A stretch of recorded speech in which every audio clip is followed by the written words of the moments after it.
Good morning. আজি আপোনালোকক দেখাম মই নামেৰি যোৱা ভিডিঅ'টো। বহুত আগৰে হয় বাৰু, তথাপিও আপোনালোকক আজি দেখাম বুলি ভাবিলোঁ। আমি নামেৰি গৈছিলোঁ। ঠাণ্ডাৰ দিন আছিল বাৰু, তেতিয়া ডিচেম্বৰ মাহ আছিলে। নামেৰি গৈছিলোঁ আমি গুৱাহাটীৰ পৰা লগৰ কেইজনৰ লগত, আৰু কেইজনমান অচিনাকিও আছিলে বাৰু। তো আমি গৈ নামেৰি পালোঁ। তাৰ পৰা শোণিতপুৰ ডিষ্ট্ৰিক্টতে পৰে। তেজপুৰৰ পৰা 20 কিলোমিটাৰমান হ'ব চাগে, 20 to 35 কিলোমিটাৰ হ'ব তেজপুৰৰ পৰা। গৈ আমি নামেৰি পালোঁ। এয়া দেখিছে, এইটো জীয়াভৰালি নদী হয়, যোনটো অৰুণাচলৰ পৰা নামি আহিছে।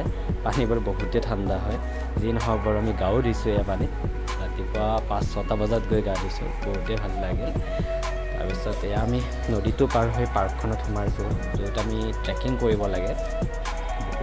আমি ট্ৰেকিং কৰিব গ'লে বাৰু অকলে যাব নিদিয়ে, তেওঁলোকৰ গাৰ্ড পঠায়, যিহেতু তাত জীৱ জন্তু বহুত থাকে, ৰিস্ক থাকে সেইকাৰণে। তো আমি গৈ হাতী দেখিছোঁ, বাকী একো ভালকৈ দেখা নাপালোঁ, যিহেতু আমাৰ যাওঁতে অকণমান দেৰি হৈছিলে।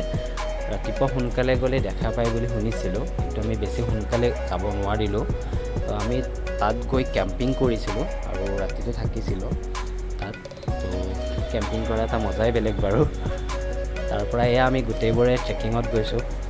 গছ গছনি বহুত আছে তাত। তো নামেৰি নেশ্যনেল পাৰ্ক হয়তো আপোনালোক যাব লাগে কেতিয়াবা, যিহেতু আমি অসমতে আছে, অসমৰে মানুহ হয়, আমি নগ'লেনো কোন যাব। তো কেতিয়াবা যাবচোন। আজিলৈ বাৰু ইমানখিনিয়ে আছিলে। Bye bye.